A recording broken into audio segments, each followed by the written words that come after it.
And now on CJC, ChattleBots.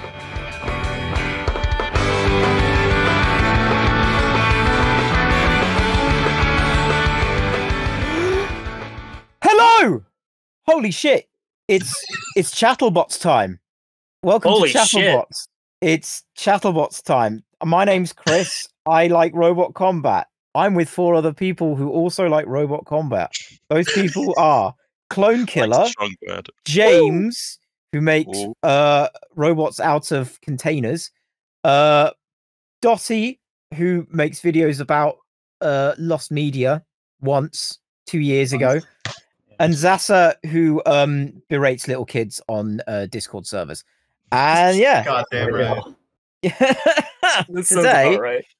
we are going to be doing well, this is basically a pilot episode for ChattleBots. I don't really know how this is going to go, and you know what? Who gives a fuck? So we've got a couple of things we want to do, a couple of things we want to try out. We have a bot of the week segment where we just talk shit about some random robot that we've decided to choose. And then we're going to do a little segment called Room 101, where a few of us talk about specific things about the robot combat community or a specific show or a specific event that we don't like, and we have to decide whether it's worthy of being in Room 101. 101 being the robot 101, not the Room 101. 1984 doesn't count. It's not real. It's not a real piece of literature. And we're going to do a tier list. We're going to do a tier list, and the tier list is going to be whether a certain selection of BattleBots robots will do well in Robot Wars, and a certain selection of Robot Wars robots, and whether or not they'll do well in BattleBots. I don't know how that's going to go. I feel like at some point we're going to be like, this robot sucks, this robot sucks, this robot sucks, this robot sucks. And you know what? Who cares? It's ChattleBots. Let's go. So, bot of the week. It is the bot of the week. The segment that we're all going to get really used to. Let me tell you, when the Wheel of Misfortune was spun to give us the bot of the week, there was a lot of mixed reactions. There were people who were like, oh, fuck yeah, I love this robot. And there were other people who had such an adverse reaction that, you know, it defied even God himself. But 3 people hospitalized. Yeah, 3 people hospitalized at least. Yeah, it's fucked up. It's real fucked up. But countless in rehab. Yeah, absolutely. You know, Amy Winehouse was there, you know, try to make me go to rehab. But yeah, the robot in question was Vlad the Impaler.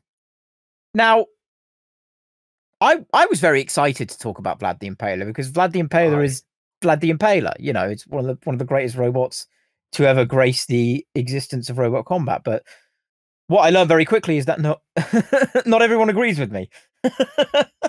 I do. I very much will. Let's go. Kiss this robot's ass. Yeah. Well, let's talk about Vlad the Impaler. Who wants to start off? Who's got some nice things to say about Vlad the Impaler? Oh, I could go on for hours. This robot redefined flippers. It was one of, if not the first CO2 powered flipper. Mm-hmm. It also invented our beloved forks. It was the robot that figured out that sharp forks get underneath a wedge and ruined robot combat forever. We've not come back since.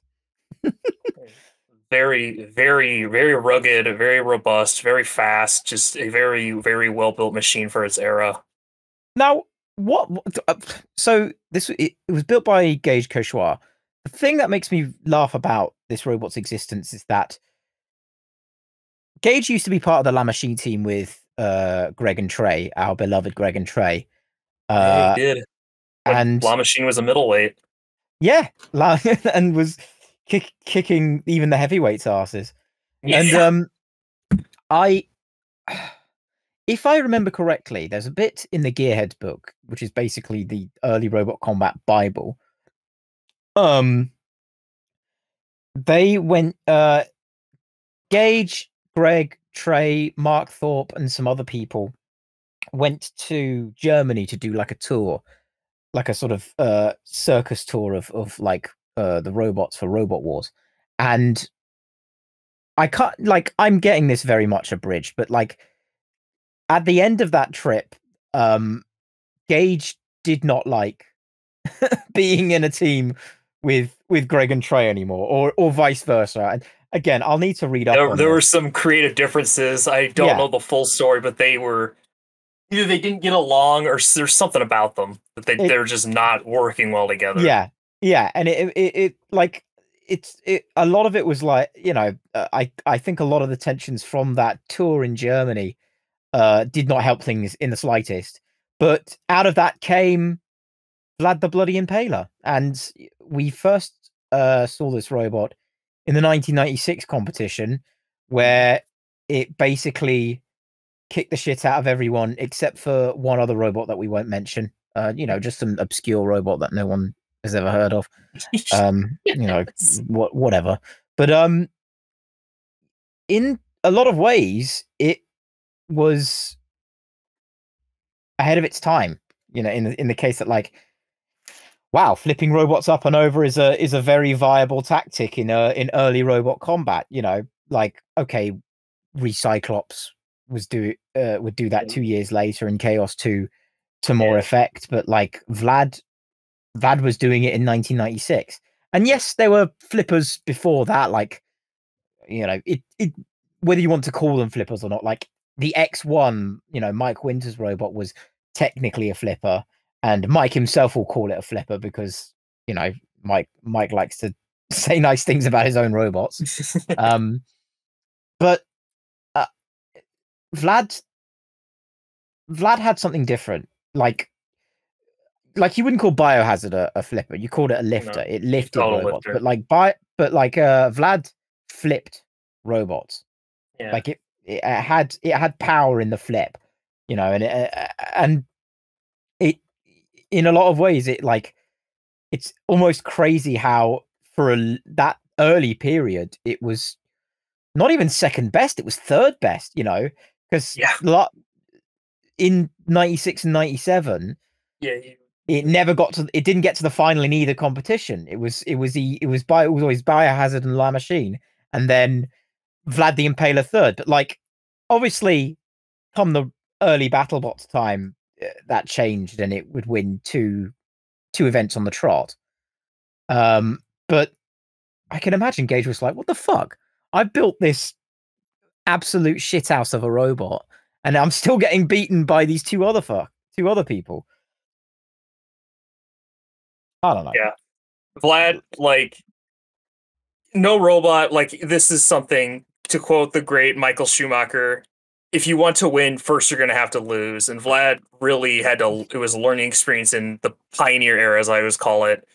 In 96, 97, Vlad was getting its foothold, and it just got better and better and better, learning everything, Gage really figured out what works with Vlad. He learned how to be real fast, real aggressive, and just that early concept of that instantaneous split-second flip with it was originally electric, and then it turned to CO2. And like, I can't remember if it was 97 or after 97, it went from electric to CO2, but when it did, that kind of like really took over. Like, CO2 became one of the dominant forms of flipping. Yeah, like, and not only that, but like 97 Vlad, I think, was very underrated because it had like a really good working Shremek. It just happened to go up against Biohazard in the second round. It's like, oh, for fuck's sake. Like, what? Like, how unlucky do you have to be with the draw to go up against Biohazard? It really was like, it really was the Richard Petty and David Pearson. Vlad just always came second fiddle to Biohazard. Yeah, or, you know, or the Michael Schumacher and most other racers. Yeah, really. Or Mika Hakkinen to Michael Schumacher for a period, you know, like always playing second fiddle. But yeah, like, I think in a lot of ways I don't think we give Vlad enough credit for how good it was, and, you know, dare I say it, I think it underperformed. I think it could have easily had won 3 or 4 titles in the way that Biohazard would eventually do, but sure. it didn't. You know, it's one of those things where it's like, oh, you know, if this happened or this happened, then we'd have a different thing or whatever. But like, Vlad's just insane. Vlad's an insane robot, and Gage Kashwa is an insane guy. That being said, I know a lot of you don't have nice things to say. Who wants to say not so nice things about Vlad? I'll say some mean things. Or do you want to go first, James? It's up to you. Well, I was gonna say because I think mine is less. Well, it's sort of mean, but it is interesting because I remember obviously being a Brit and growing up with Robot Wars and first getting just little tidbits of BattleBots when they'd show like odd episodes on BBC Two or whatever channel it was on. I'd occasionally just see clips or images of Vlad the Impaler and say, "Oh yeah, Vlad the Impaler, the very first BattleBots heavyweight champion." And I remember seeing it and going, "Really? It looks a bit crap." Which is really a really hot take considering the first Robot Wars champion was made out of road signs. Yeah, it was like half the weight. It kind of fell into that thing where I kind of thought, oh well, you know, that's how it is, you know, but very much the oh well, our robots are better mindset, which, you know, for better or worse had for ages. But it wasn't until I actually a couple of years ago I sat down and started going through all of the Comedy Central era BattleBots, and then actually watched some full like Vlad fights from that time, and went, oh okay, I get it now. But to me, it kind of, and I don't want to sound like I'm sort of underselling Vlad at all, but it does reinforce to me the fact that in those early days of the sport in the 90s and that, it reinforces my opinion that all you needed at that time to be successful was good drive and to be somewhat reliable and have something akin to ground game. If you had a combination of those 3 things, you would do very well. Hence why Roadblock and Panic Attack did so well in Robot Wars, and why Biohazard was so successful early, and La Machine even. Yeah, very much had all of those things, so it did well. But yeah, like I said, I don't want to undersell that, but it really is a testament to what you needed to do to be good back then. And it's still like now I appreciate it more. Because I appreciate that old school like boxy shape and like having like the forks at the front, like. And also, I didn't know for the longest time that Vlad had a Shreemec. And I think the first time I saw that like little pole come out of the top of it to right itself, I went, "Oh!" I remember, like, I really loved that. When I was working on the Robot Wars 1997 video, I obviously had to rewatch a bunch of the footage to get a good grasp of, you know, what happened and stuff like that. And when I saw Vlad right itself, it actually like surprised me because I was just watching it on a whim and then suddenly like, oh shit, it's self-righted in the year of our Lord 1997.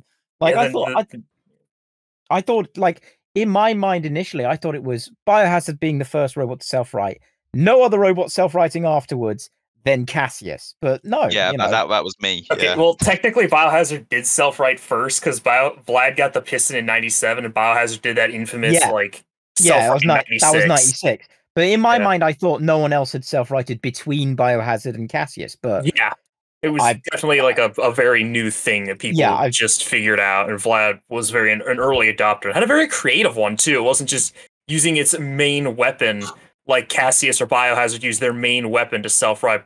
Vlad had a specific mechanism, and I think it was the first one to have a very specific mechanism only designed to self-right. Yeah, I mean, it's still really it was like, it wasn't like a slow lumbering self-right.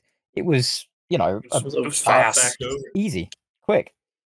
Yeah, the pneumatic piston, which I think used the same pneumatic tanks as the main flipper. Mm-hmm. Speaking of underselling Vlad, Dottie, would you like to undersell Vlad? Yeah, okay. Yeah, Vlad the Impaler is boring. So hear me out. It did some very good stuff. Like it definitely wasn't boring for U.S. Robot War standards, and I understand why he would create Vlad the Impaler. I mean, you watch Dumor and La Machine fight 30 times in a row, and you're gonna be like, "What the fuck am I doing?" Two more. Yeah. but I don't know.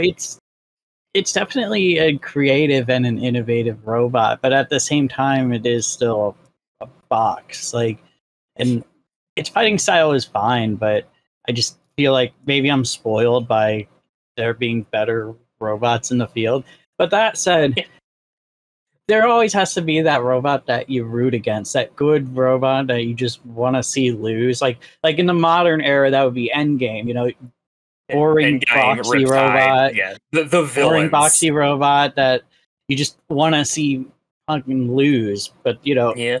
everyone needs like that heel. You know, so I'll give them credit for that. But that said, Vlad the Impaler is kind of like, like I mean, I will it's say no doubt iconic, but I don't know. I will say it's. I find it funny that you call Vlad boring when Voltark is right there. Yeah, Voltron. Oh, really? The Really? Me? cube. Okay, so here's the thing with Voltronic. Yeah, they're even worse. So Yeah. Voltronic's the one I think a lot of people hate it because I remember like you can act like when they call its name in the wind, you can hear boos in the crowd. yeah, I never got booed. Like people Yeah. genuine, even like my dad, who's just a casual robot fan, he genuinely roots for Vlad the Impaler. Like that is a robot that a lot of people have more fond memories of over Biohazard or Voltronic, who It's most like people see more it's boring.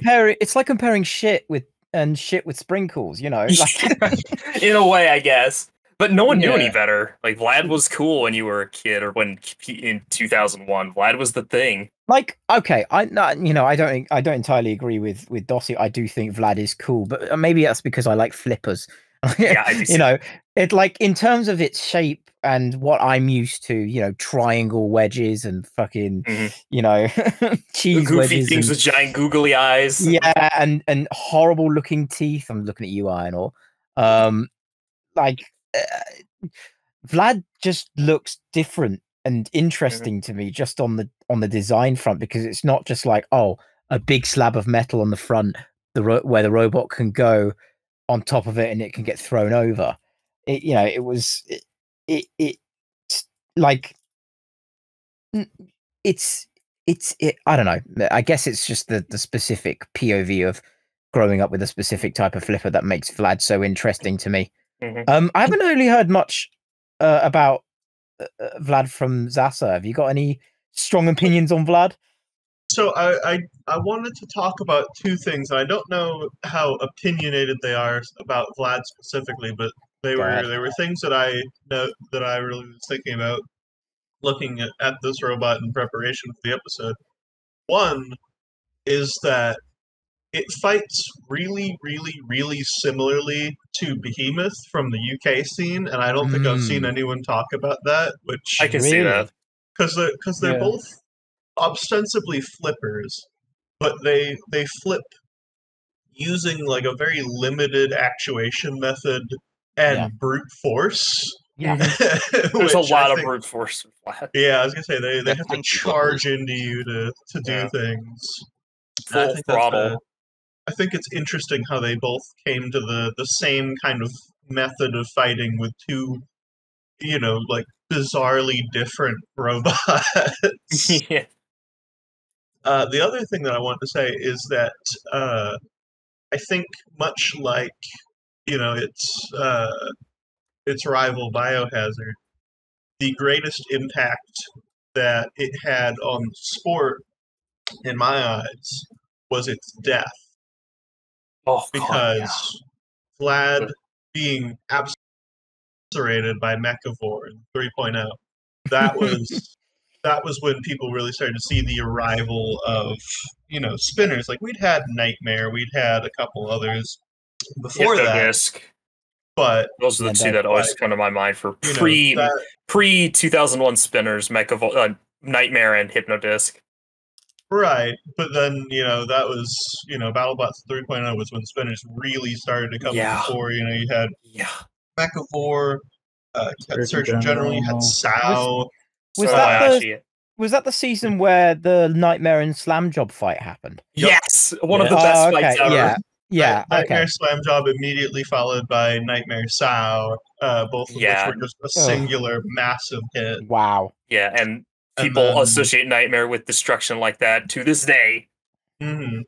You had Mo the very next season over in Robot Wars. You also had a bunch of robots like S3 and 13 13 Black Black. showing up pretty soon after. So that I think was the turning point for a lot of people, where people started to realize, like, holy shit, spinners are good now. They can kill good robots like Vlad. And that was where, especially in the U.S. scene,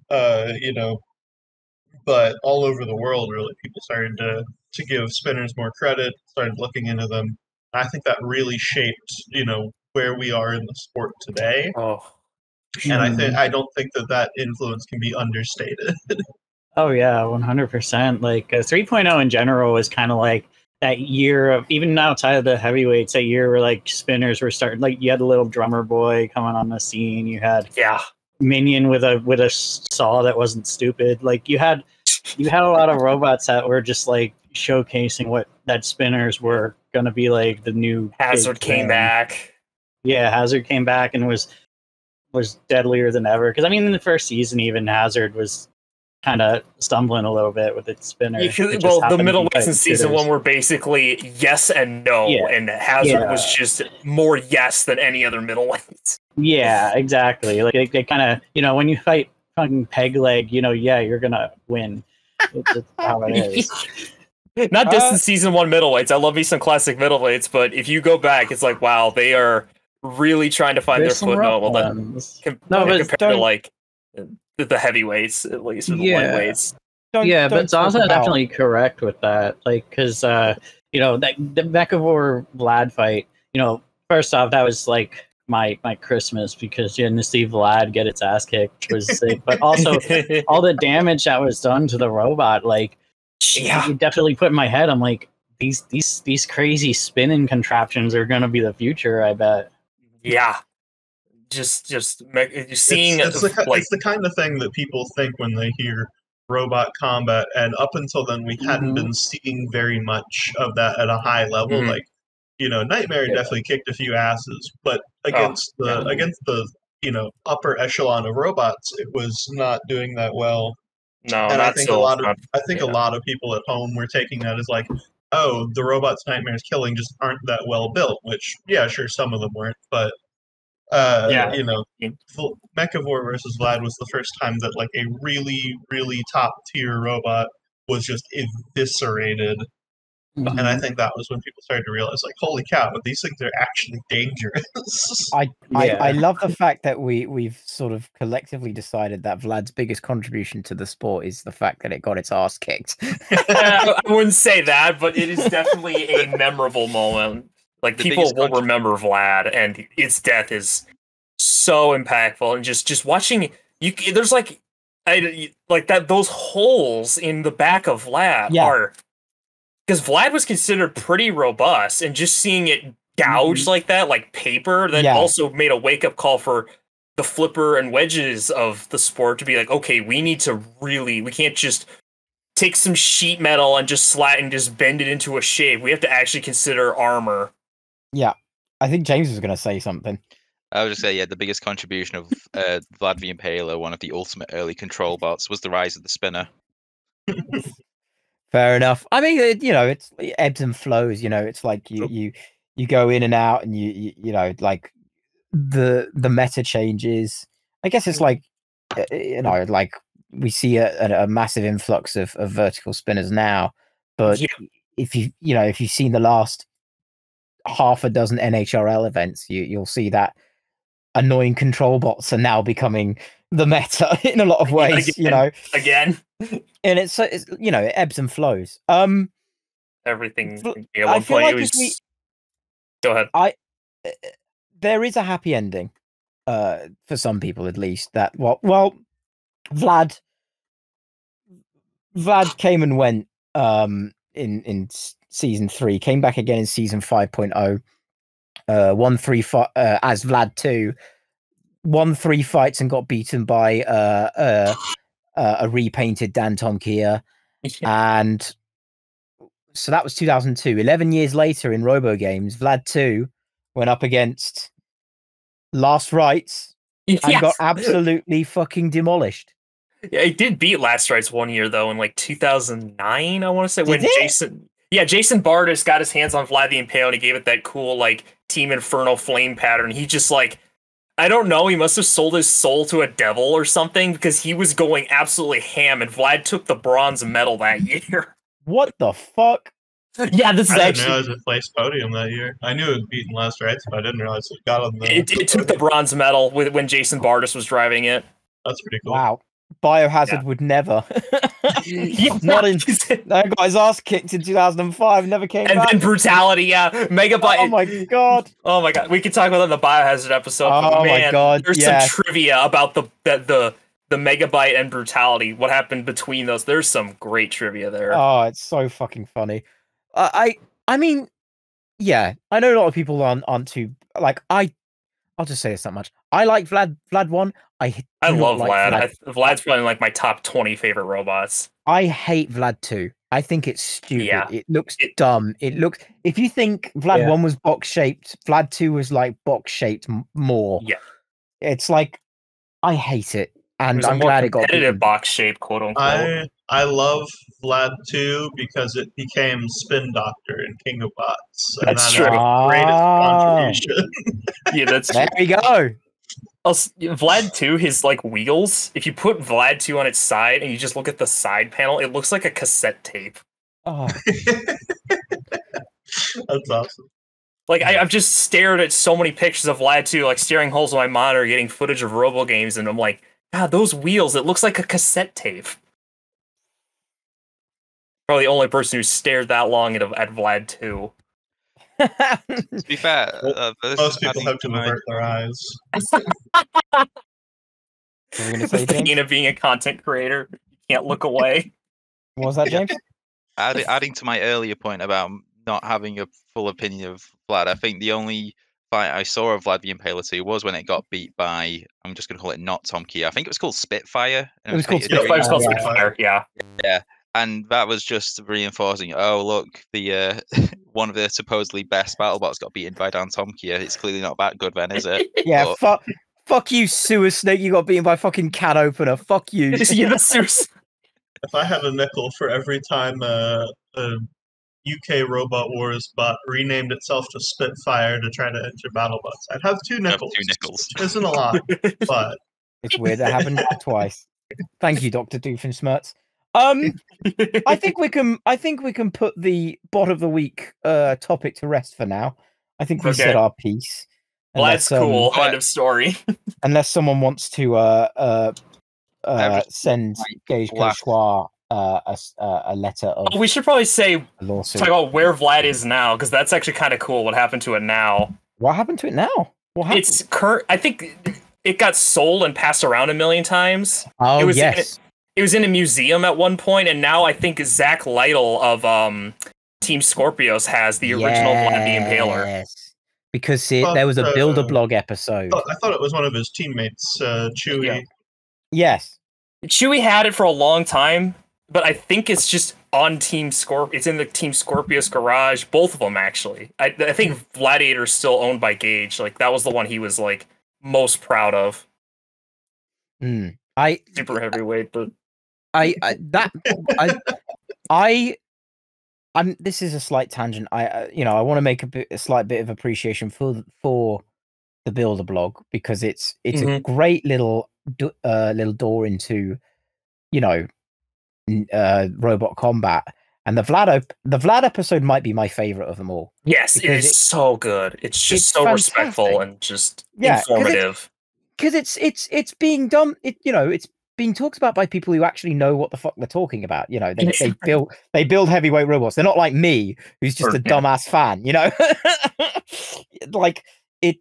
I watch BattleBots on TV, therefore I know more than Ray Billings. Yeah, I mean, so do I. Yeah, I love you, Ray. Please don't kill me. Humming. I think there's last rites at your door. Like, so just a little thing. He's a small fry, so he sent Mortician.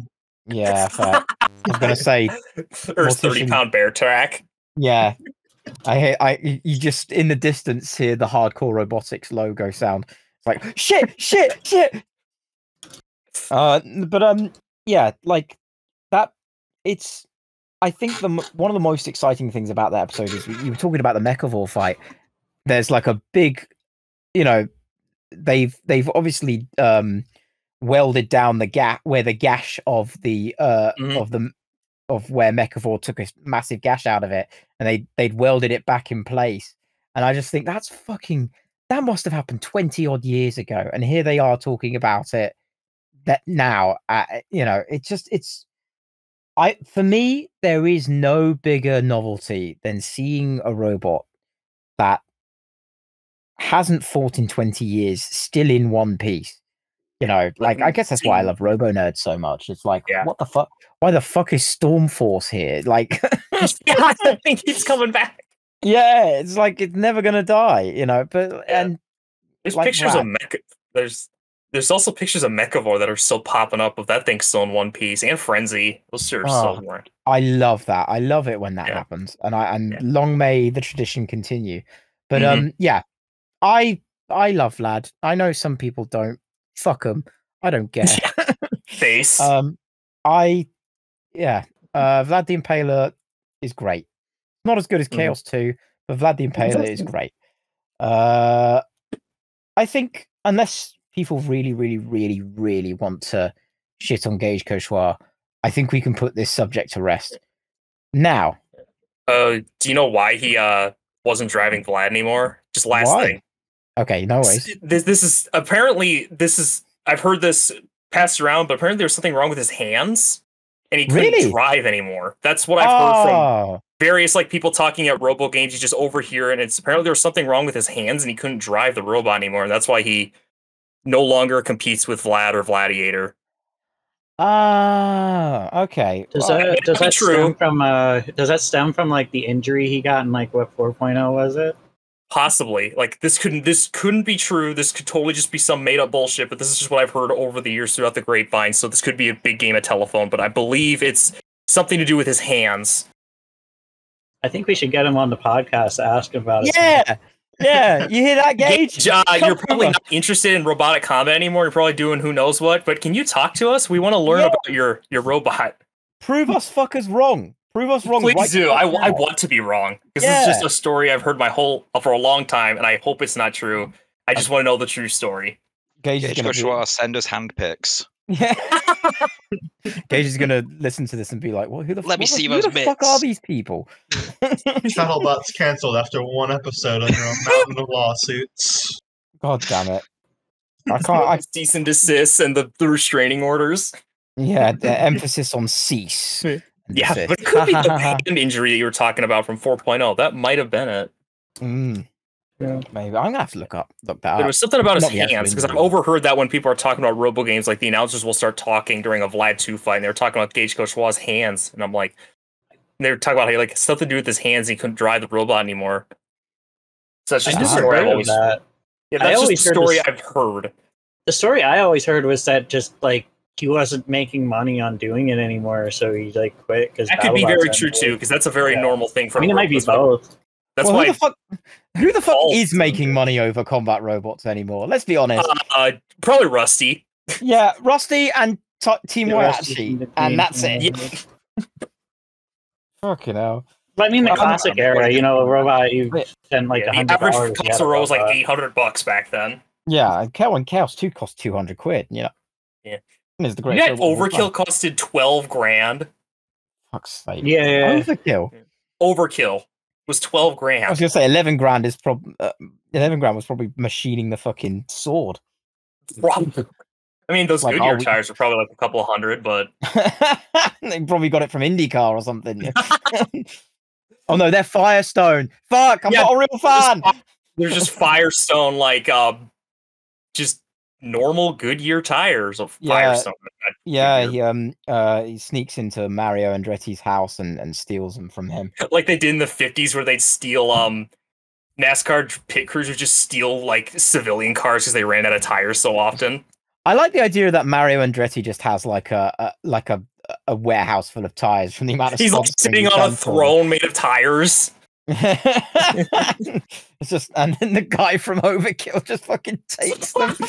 It's just like, wait, Carl with that giant knife. It's like, give me the tires. I had 20,000 tires. Why have I got 19,998? What the fuck? Okay. Fuck's sake. Speaking of weird tangents, welcome Yeah. to Room 101. Hello. That was Beautiful segue. Yeah, super beautiful segue. So, Room 101. This is our sort of experimental subject. So, Room 101, for those who aren't sure of the subject, is Room 101 used to be a TV show in the UK where basically celebrities would come on and they would talk about their little petty hatreds of specific things. And I think the host or the audience would decide whether it belongs in Room 101, i.e., you know, sent to the shadow realm forever and ever, you know. I don't know if everyone's got one. I have one. James has one. And Pori Dottie might have one as well. I might have one. Is it about Vlad or just about the sport? I guess we'll find out. If it's not too much trouble, I'd like to go first. Sure. Because you're going to think, by the end of this, you're going to think I'm absolutely fucking insane. I'm ready. I'm ready. My thing that deserves to go into Room 101 is the Robot Wars Series 3 pit. Okay. That's the one that was lowered by hand, isn't it? No. No, it's the one that was always open. It was all... Yeah, so, it's even the one that worse. was before they had the button. Let me tell you how fucked up this pit is.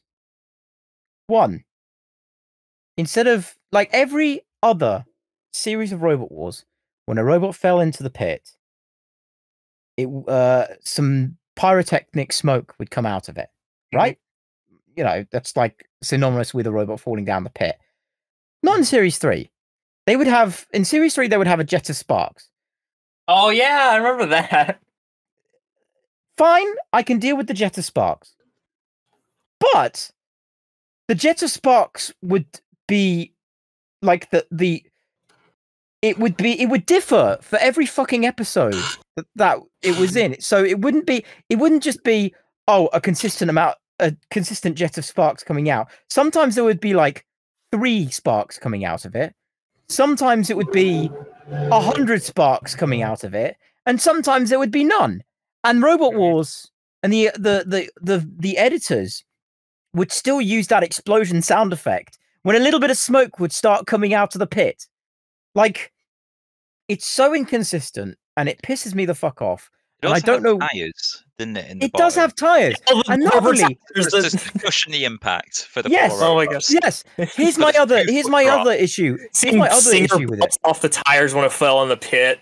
Yeah, no. Here's my other issue with it.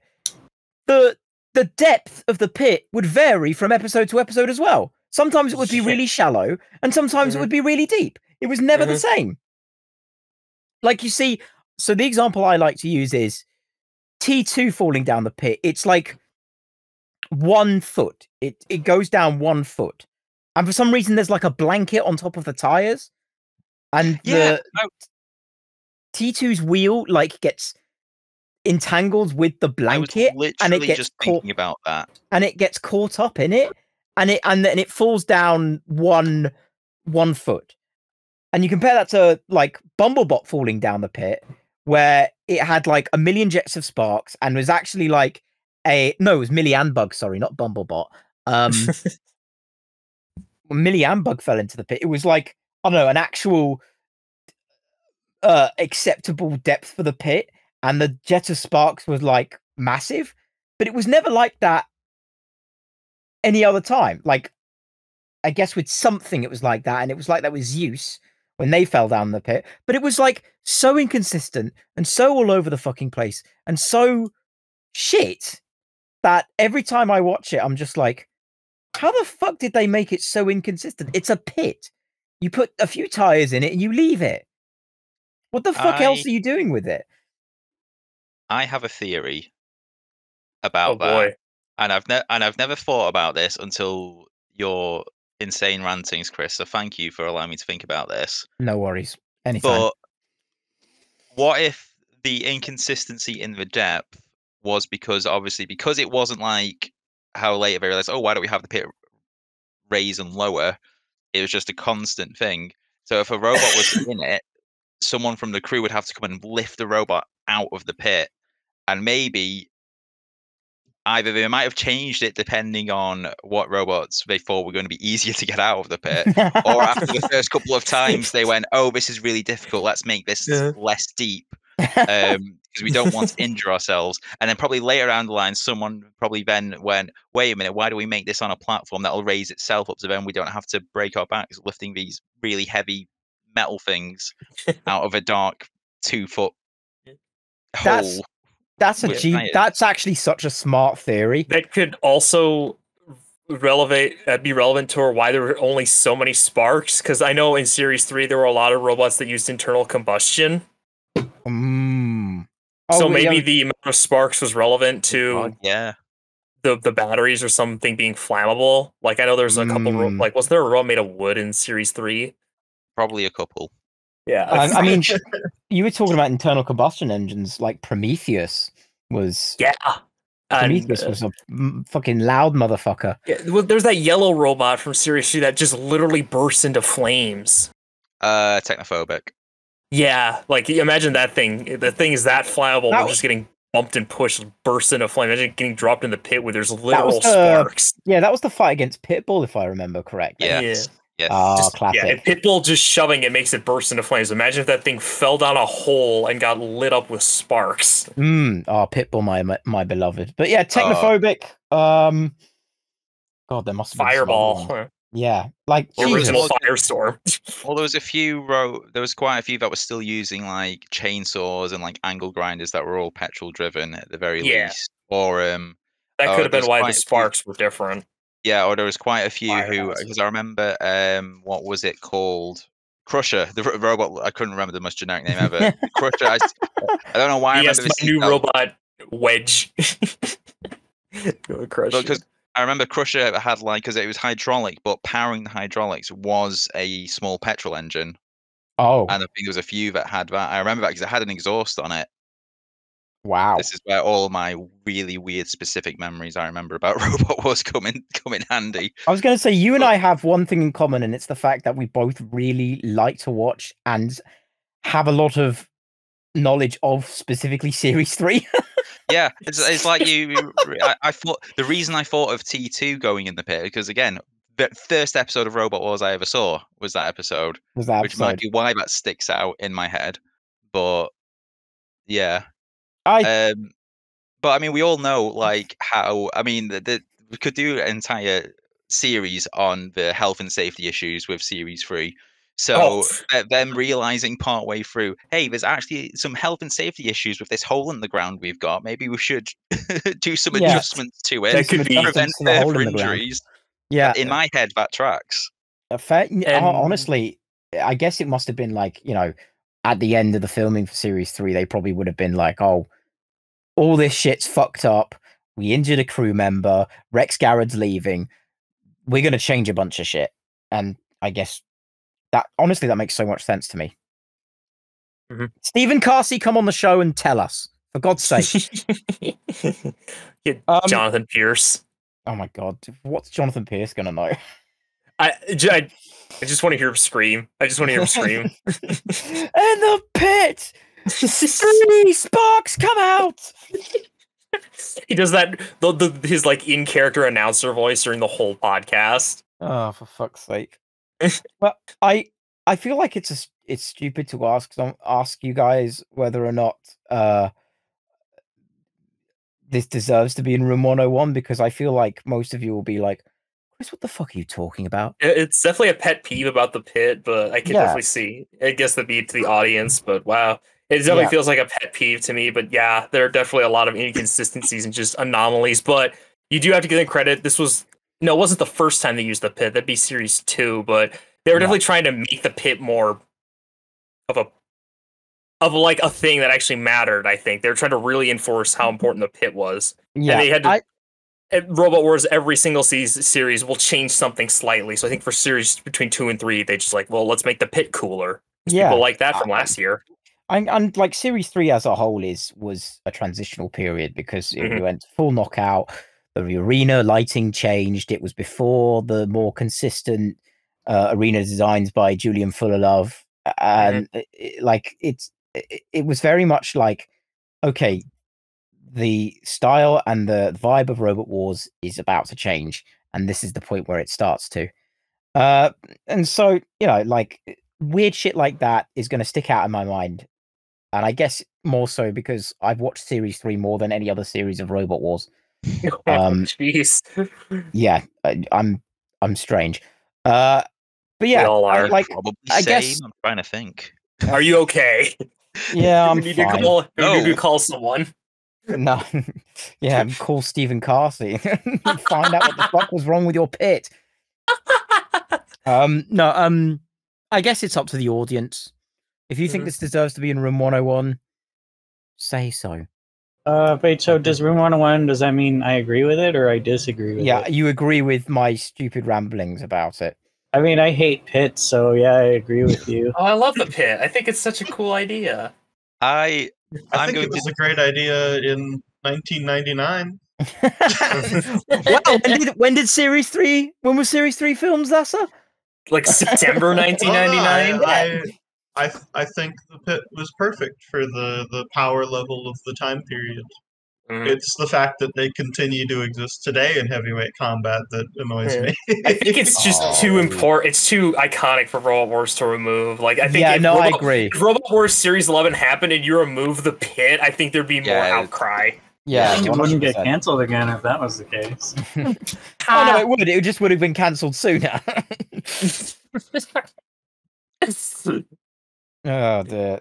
That could be its own room 101. The pit itself. What was that, James? I was gonna say I'm disagreeing.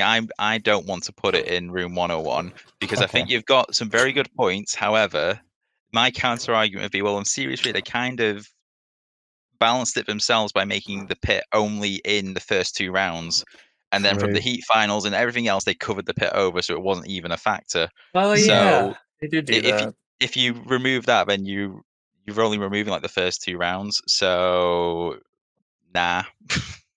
Fair enough. Fair enough. No, I'll accept. I'll take that L. Yeah, I just wanted a reason to just rant about this very specific thing.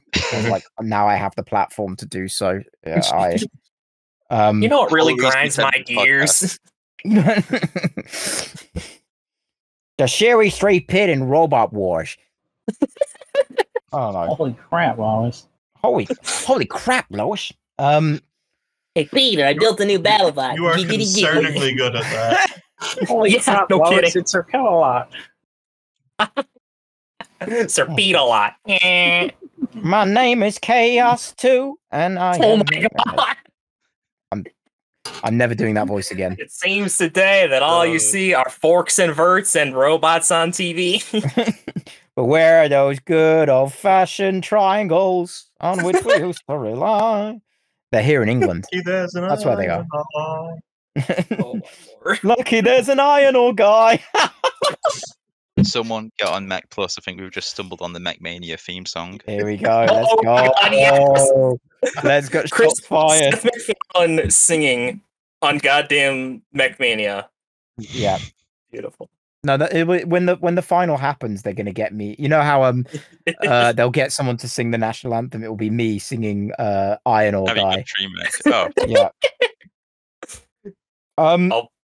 To continue the Room 101 tradition, James, do you have something for Room 101? So mine is a bit of a weird one because this is kind of a roundabout way thing because mine is less getting rid. Well, it is getting rid of something, but it's getting rid of something to introduce something. Mm-hmm. So the thing I want to put in Room 101 is the fear of draws in robot combat. That's interesting. And by which I'm saying there should be more draws in robot combat. So let me elaborate. So as we know, obviously fights, if it goes to the judges, it's always there's a winner and loser. Obviously, we've had some exceptions, I think, mainly in Robot Wars, because obviously you had the UK versus Germany final, which we all know was bullshit. Daskabak should have won. And they did the International League where they basically did it in the league stages. If it went to the distance, it was just, oh, it's a draw. But we don't talk about that episode because that episode also sucked. But but this is the thing. So just to give extra context for my opinion here, I'm a big fan of boxing. I follow that, and obviously in boxing fights, draws are possible there because of how the scorecards work. 2 or more judges can end up with having even scores for both fighters, so it just gets declared a draw. Now, I realize that obviously, and what I'm saying here is not in a knockout tournament situation, should they be possible, because obviously that's stupid. You can't have a bracket where a fight ends in a draw because then you'll just need to rematch or something. But obviously now we're seeing it both in BattleBots. You have the fight night format. A lot of UK events are adopting similar formats, or they're doing like group stages or group league tables. Obviously, Rapture is the big event that does that. And obviously, they have points, based on both if you win and how you win or lose. Because I'm pretty sure, I don't know if this is the case at Rapture, but I know events that have done like it's 5 points for a knockout win, 4 points for a decision win, 2 points for a decision loss, 1 point for a knockout loss. But all that leads me to think, well, why not? If we're going to do that, why not have draws be a possibility as well? I know, obviously in BattleBots at the moment, the judging criteria and the scoring system is specifically designed in a way that isn't possible. There will always have to be a winner. But I know a lot of the points systems judges use at other events aren't like that. Like, I'm pretty sure most Beetle events in the UK, it's an even scoring method, and it is possible for a judge to have a fight literally even, have both robots have the same. In fact, I'm pretty sure at an event recently, there was one of the final fights. I'm pretty sure someone said 2 of the judges had that scored actually even, and they had to have a further debate for them to decide a winner. Obviously, I think that was in a tournament context, but I just think, well, if that happens in like a league or a fight night situation, why bother? If you've scored the fight even, the fight's even, so declare it a draw. And I'm not saying like, oh, we should have like loads of draws, or that this should be a way for judges to go, oh, I can't be bothered scoring this, let's just call it a draw. I think it should just be a possibility, and I think that would just make things a lot more interesting. I mean, just look at BattleBots, because BattleBots with the fight night places so much emphasis, on like the robots' records. And I was like, oh, this robot's now 2-1 going into his 4th fight. Oh, they're 1-2, they're winless. Introduce draws, and that looks way more interesting, in my opinion. Saying 2-1-1 is more interesting than saying 3-1. There's always, controversial close decisions. So remove some of that just a little bit, and that will also, I think, help separate, because there's always a debate on, oh, there's so many 3-1 robots, there's so many 2-2 robots. How do you decide who gets into the brackets? If some of those losses or some of those wins become draws, well, actually, you get a more of an even spread. That's about all I have to say on it.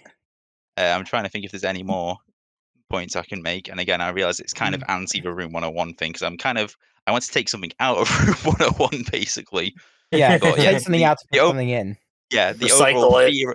Yeah, the overall fear of draws. That's what I want to put in. I want to reintroduce that, because it's something that hasn't really been explored within a lot of events, especially not in any heavyweight contexts, or at least not any major heavyweight context that I can think of. It's going to be hard to convince a lot of people.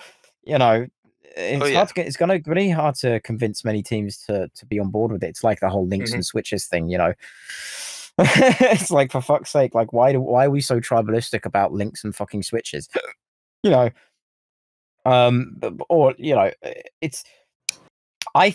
Honestly, because of the way that you've explained it, I actually like the idea a lot, because it's like, I don't know, the World Cup has draws, the Champions League has draws. Most sporting events that have a group stage will have a system where you can draw and get like 1 point, or compared to 3 points or whatever. And if there's any close, if there's any robots with a similar amount of points or records, that then obviously you can look into the fights and how they scored in specific areas. But like you said, that's going to be a lot of work cut away for the the scoring committee in BattleBots that they do already because of there only being wins and losses. So, like, yeah, no, I agree with you. I think we're going to take something out of Room 101 to put it in Room 101. I'm very happy for that to happen. Yeah. Except I want it in knockout. I want it in knockout competitions as well. I want the final to be a draw. Yeah. I'm kidding. It'd also be interesting. Sorry. I that's fine. Don't worry. I'm just a shit talker. I love the idea. I think it's a great idea. I have some thoughts. Yeah. Yeah. Okay. So here's the thing. No. Like, the thing is, this whole topic, I've been trying to think in my head, is there a single fight in BattleBots Classic or Modern where I would actually say, yeah, that's a tie, and I can't think of a single fight. And I mean, there have been 3 ties in BattleBots before. There were 2 Classic era fights, and then there was the Taco Tuesday Magnitude fight, because you can't trust fans to decide a fight because they'll go with the meme bot. But but I just don't think it would work. Plus, the whole I mean, I don't know how like UK live scenes work really, because I don't watch a lot of them. But with BattleBots, like, if you have a good loss, it's still going to look good on your record. That's why in season 7, 4, 2, and 2 robots got omitted over 1 and 3s. Now, granted, the 1 and 3s got in because XD fan favorite as opposed to actually performing well. But regardless, they do put into account, bad losses over, good losses over bad wins. So I just don't think that there really needs to be a draw, but I can't think of a single fight where I would say, yeah, that was 100% even. Like, even JDs I disagree with, like, usually I'm like, yeah, the other robot won that, or what have you. I can see that. What I wanted to point in was how a draw would look more interesting in multi-battles where there's more than 2 robots, like 2 guys win, or there's 3 robots, 2 of them are still like something. Like, I think that'd be more interesting in a multi-battle than in 1v1. I hate it less in multi-battles, at least. At least that kind of makes sense in a way. I suppose you could have then, if there is a draw between 2 in a rumble, then it's like, right, you 2 fight again, then we'll have a winner. Who cares? Bombshell. We'll give you 5 minutes to fix your robot. Fucking fight again. Just duct tape it together, buddy. Yeah, sudden death. An extra minute in the fight. God damn. That would actually be really cool to have a fight that lasts an extra minute. I they tried that at Norwalk and it didn't go great. That's fair. Oh, yeah. 7-minute fight in like This Is Fighting Robots or King of Bots. They never did the extended matches, or not like that. Anyway. They did the one rumble that was like go until everyone's dead, but that's it. Yeah, it was like a 5-minute thing or something. That could also be kind of cool to try. So what do you think, chat? do you like the idea or do you not like the idea? I think draws are generally a bad idea. Like if local beetle events or whatever want to try them, because they're usually more tight knit, and I think would be more inclined to go that way. I don't mind too much. I think trying to elevate that to like major championship events or televised events like BattleBots would go pretty badly, because once there's real stakes on the lines for every win and loss, people are going to get really, really mad if robots are drawing, whether it's because they think it's the wrong call or because, a robot who could have won that fight if it really came down to it, lost enough points by drawing to not qualify for the championship or, what have you.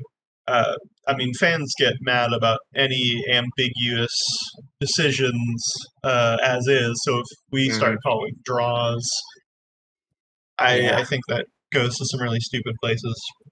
And like Dottie said, I just don't think there's a lot of fights that can be called draws anyway. Mm-hmm. So I think it would be much ado about nothing at the end of the day and would cause more headaches than it's worth. Honestly, I mean, I was pro draws when James made his point, but fucking hell, everyone's gone out of the park with their hatred or their love for it. I guess I knew it was going to be a spicy one. Yeah, That's why I went for it. It's one of those God damn. if people want to try it at their events or whatever, go nuts. But I don't think it would go anywhere great. I guess the best way to describe it is scale. how do you tie it? I guess the better way to describe it would be how would you tie in a sport like, I don't know, baseball? Well, I mean, they just go on and on until someone wins. But I think it works in a game where there's like a set number of points, a set way to get points. Like you brought up soccer, football, whatever. In there, points are scored exactly by getting goals. That's the way you do it. And if you got an even number of goals by the end of time and by the end of penalties and whatnot, cool. You got an even number of points. Everyone who watched the game can see that. Things like robots are very different, and boxing allows draws, but honestly, I'm already kind of iffy on that, and it's somewhat more acceptable on a sport where each fighter is doing it once every few months at best. The robots are doing it in a tournament format most of the time, over a couple days or a couple weeks, depending on the event. And I don't think draws work out very well for that. I can see that. So, if you think that draws or the stigma surrounding draws in robot combat should go into Room 101, let us know. Who else has a Room 101 thing they want to talk about? I do, but I'm wondering if we could save it for another episode because I can get some heated arguments about this. No worries. Okay. Do you want me to do it? Oh no, I was saying like we can keep it for the next. Yeah, I think it's best to save for another one because this one could get real spicy. We still got another segment to do. Yeah, exactly. Oh my god. Again, does anyone else have any Room 101s? I have one based on a discussion from last night that made me think of this. The phrase "finish your beetle." I think it started as a generally good thing, being thrown at random, boomers and children on Facebook who would talk about how, horrible a robot is because it lost a singular fight. Or because because it doesn't have tombstone levels of weapon power. Reddit is notorious for that. Where I said Senawachi, I said on Reddit after the Brutus fight in 2018, where Senawachi lost, I said, "Yeah, Senawachi is still a really good robot." Everyone came after me saying Senawachi shit, it's outdated, blah blah blah blah blah. God damn. Yeah. But, everyone wanted to kill me because I said Senawachi was still good after it got flipped over by Brutus. And history proved you right. And I'm still like, go fuck yourself, Reddit. I was right. But I think over time it has been used as kind of almost a gatekeeping thing, where if you haven't built a robot, you are completely unable to, judge a robot's strengths and weaknesses. I think a lot of people use it that way now, as just kind of a dismissive thing, and I'm not a fan of the way it's used. It's very very gatekeepy, and it's not like fans can't watch a robot get flipped over 3 times and go, this robot needs to find a way to self-right or drive upside down or something to stop that from happening. I think that's a reasonable point. You can make those without having built something yourself, and I think a lot of people just use it to wave off criticism now. Mm-hmm. I think a lot of it is contextual. I think I'd agree. Like if I say, you know, I mean, I've probably been guilty of saying finish your beetle to people, even though I haven't even built one myself. You know, like I think it's like a lot of people can sort of easily understand the context of a comment and what the intention of the comment is. Like, say, for example, like I was going to say, you used the point of like, oh, I wish this robot could, you know, I hope this robot can learn, can be built to do blah blah blah for next year or something like that. I think that's fine. You know, that's an obvious criticism, but like sometimes you can really tell when someone is saying like, oh, my grandma can build a better bot than that, or not specifically that, but you know what I mean. That sort of my cousin's nephew's stepson. No, Yeah. I agree. Build a better The people who comment about, you know, how Hypnodisc would thrash Endgame, you know, the Berserk 2 beats Carbine argument. I think those kinds of people, you know, it's a well-deserved comment. I think it's been thrown around too much and used too much as a, you know, if you haven't built, you aren't worthy of making criticism. And I think that particular attitude needs to go.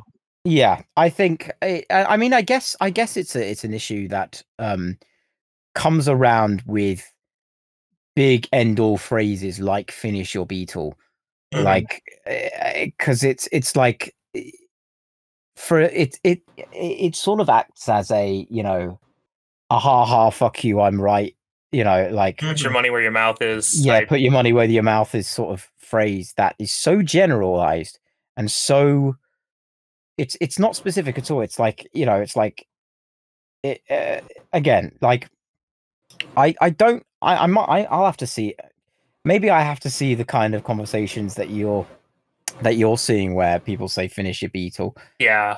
I mean, I was gonna say, like you said, context, Chris. I'm gonna be real. I think the vast majority of the time I've seen finish your beetle used is directed at someone who is building or has said they're going to build a beetle. And I've never seen it as a jokey. I've only ever seen it as a thing of encouragement. I've never really seen it as a gatekeepery thing, but I've not really seen it used in that context. To be fair, maybe it just says something about the circles I go in. And you hang out with different people than I do.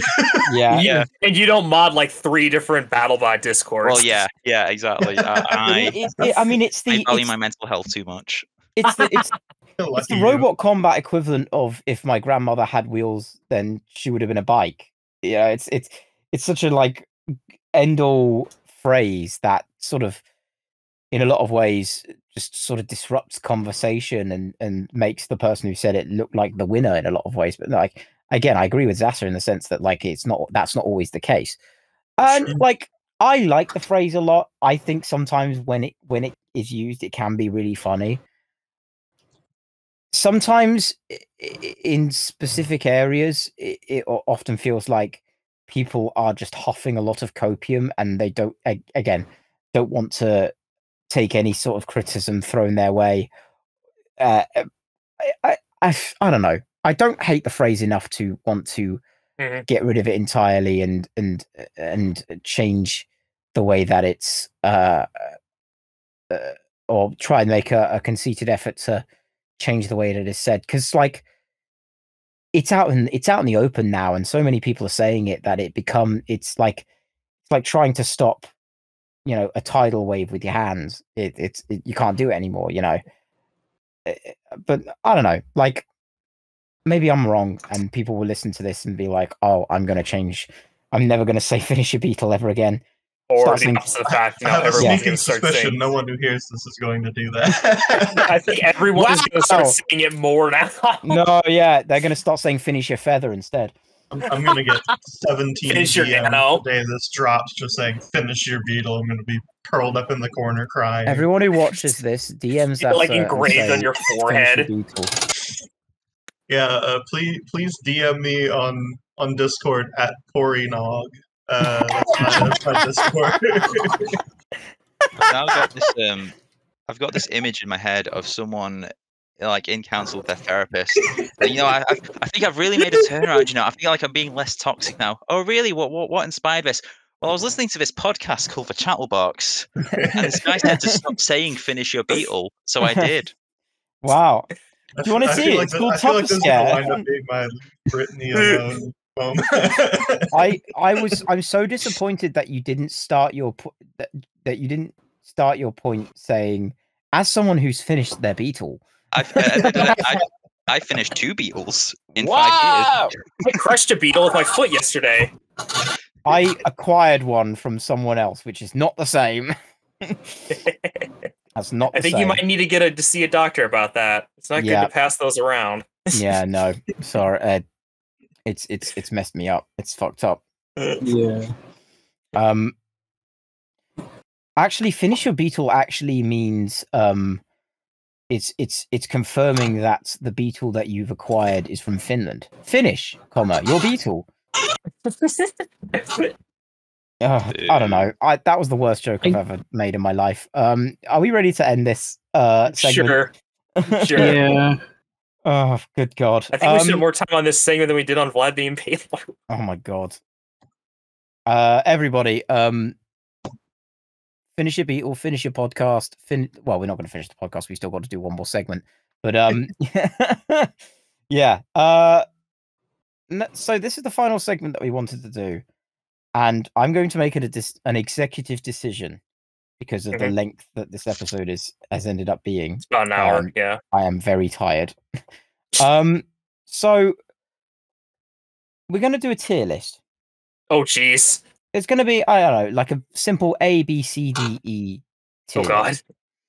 I'm not going to have too many robots. But darn. That's my favorite. I love when they have like 2,000 robots. Unfortunately, this one's going to be 1,999 robots. Damn it! Sorry. I hate you. No.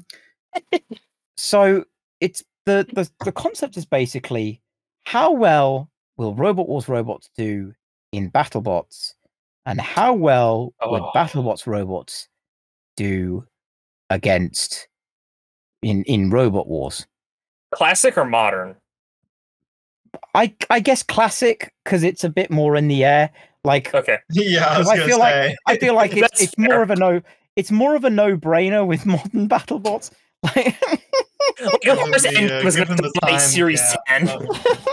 Like, imagine World Championship 7 Minotaur in like Robot Wars Series 8. Oh God! Oh, Minotaur. No, I mean, we almost had Behemoth in World Championship 1. That would have done better than Radioactive, that's for sure. My foot would have done. My beetle. I should have finished. I don't need to finish my beetles to know that anything would have done better than Radioactive. Oh my God!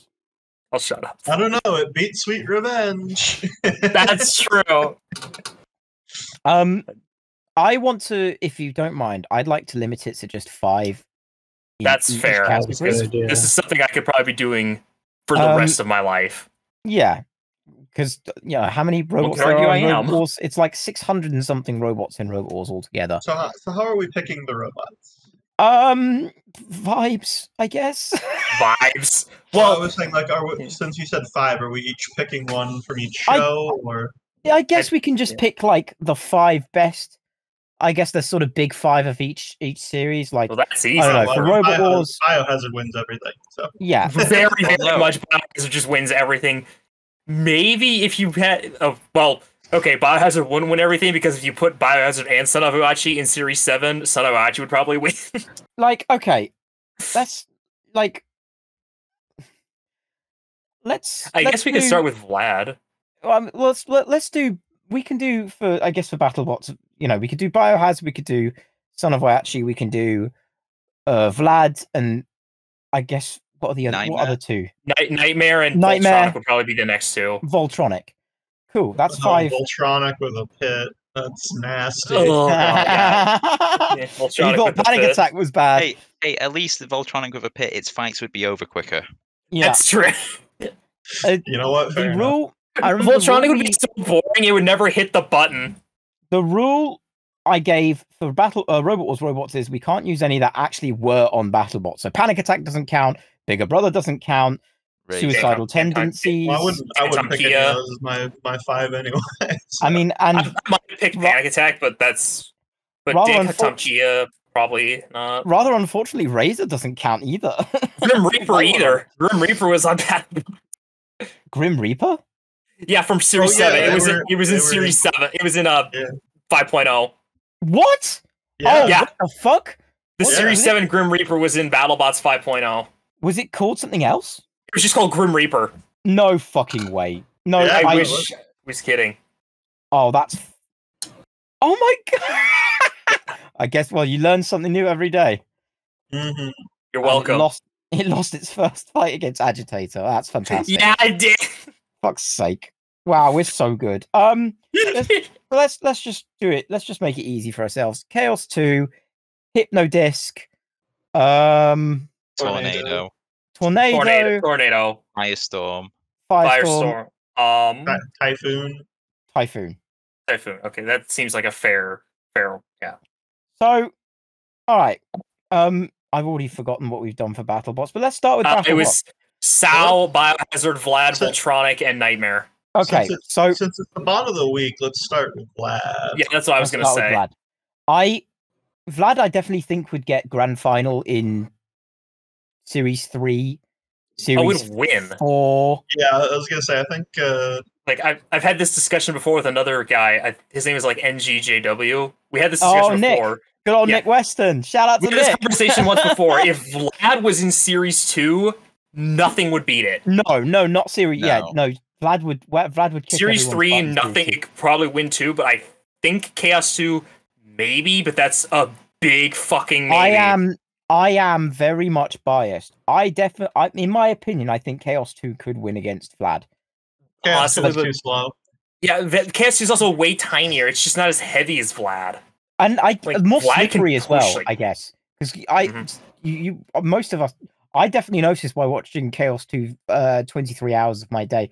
He's so slippery. He's slippery. It's I think the big issue I see is that Chaos 2, at least in like later series, did not deal well at all with like fast bullying robots who just can't give it any space to breathe, and that is Vlad's specialty. Yeah. Yeah. Vlad will never let Chaos 2 back away and get that time to flip, and I don't think Chaos 2 can get underneath those forks. Yeah, I mean, in the Series 4 Annihilator, it was like, that was what everyone did to Chaos 2. It was just like, we're not going to give this motherfucker any room to breathe. Yeah, no, I can't believe I remember this, but when I was like 17, I actually had a dream. I can't believe I remember this, where Vlad fought Chaos 2, and the forks went right. I remember, this is all I remember, the forks went right through Chaos 2. Oh, you're gonna make me cry. I cannot believe I remember that. You're gonna make me cry. For fuck's sake. I just want my boy Chaos to win. I wouldn't. I mean, I think that's just like the perfect counter to it. I also think Biohazard. I mean, Biohazard is the counter to everything. Those forks, yeah, pretty much. Such a good.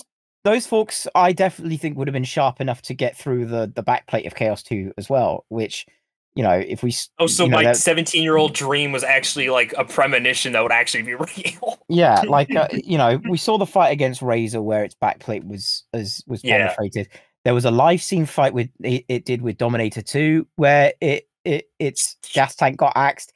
It got its gas tank axed against Shunt in the Kilohertz fight in the World Championship. Like that, it like compared to even robots at its time in Series 3, Chaos 2 is not a very well armored robot at all. No, it gets ripped apart. It was like Chaos 2 in a lot of ways was extremely lucky not to be ripped to shreds. You know, like some of the draws it would have in Series 4, like I don't think Chaos 2 would have won against Series 4 Hypnodisc. I really don't. I think Series 4 Hypnodisc would have wiped the floor with him. Yeah. But like, so yeah, Vlad's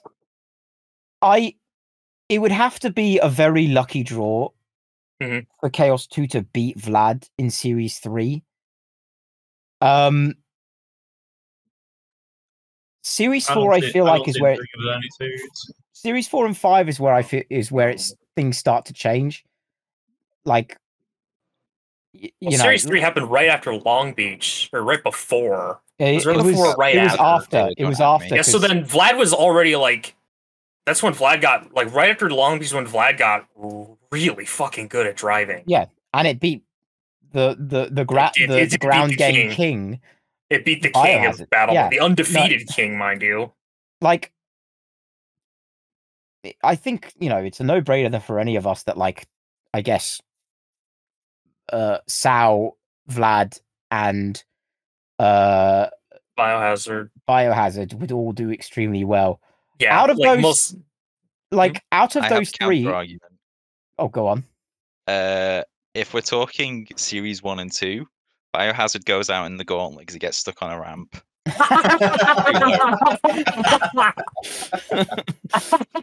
It's so low. E tier for Biohazard. No, I'm kidding. Well, Griffin didn't get stuck on the ramp, and Griffin was just Biohazard clone.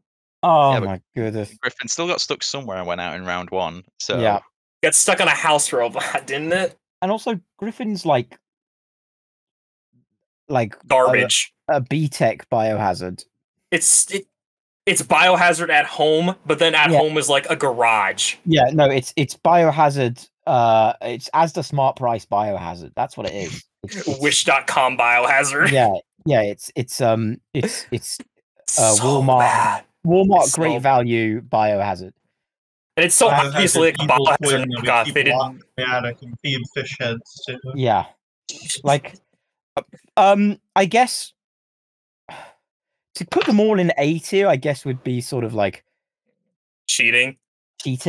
I feel like I don't know where else you put it besides S. Like, if there's no S tier, then I'm going 3 of them I'm going A to E just to make it easier for myself. Well, you can put Semi Watching in B tier because we get disqualified for being too dangerous. Yeah, you could do. D for dangerous. I guess it's like who would keep doing well in the later classic series? Because in my opinion, I feel like Sao would be the only one that does. Biohazard would probably also be up. Biohazard, like Typhoon 2, maybe, but I don't think Biohazard loses to like anything from Series 7. It's just no. I've studied Biohazard way more than I'd like to admit. That robot I have a lot of connection to that robot. It's a hard one because like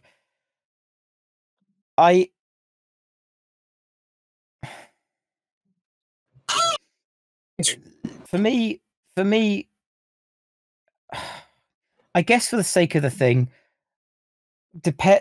out of those three specifically, Vlad the Impaler would do the worst coming into the later series for sure. Like I think Typhoon 2 would just it'd be like Mechivore. It would just shit. 13 Black maybe would do some damage, but I can see Vlad beating 13 Black just by sheer tenacity. I see a lot of damage. Call me crazy. I see Exterminator beating. Oh, God, I forgot about Series 7 Exterminator with that vert. Yeah, I can see that. I absolutely see Series 7 Exterminator kicking the shit out of Vlad the Impaler. I can see that too. Mm-hmm. It put it more against Mechivore against Exterminator because Exterminator is really big. Like, there's a lot of surface area for Vlad to push around, but it's gonna get there's gonna be a lot of little Vlad guts all over that arena. Like, for me, I guess for the sake of cutting things down, I'll put Biohazard and Sao in A tier, and then I'd put Vlad the Impaler in B tier. That sounds fair. Only just because, like, fine, kind of hilariously, we were talking about how Vlad the Impaler was technically third best in the early era. It is now third best out of these three. Yeah, I don't know. I don't see it as any other way, really. Mm-hmm. So I do want to make one point here. I think Sao would be slightly below Biohazard as well. Okay. Because of the existence of the pit. Yep. I can see that. Shuffler Sao certainly moved a lot better than any walker before Ever.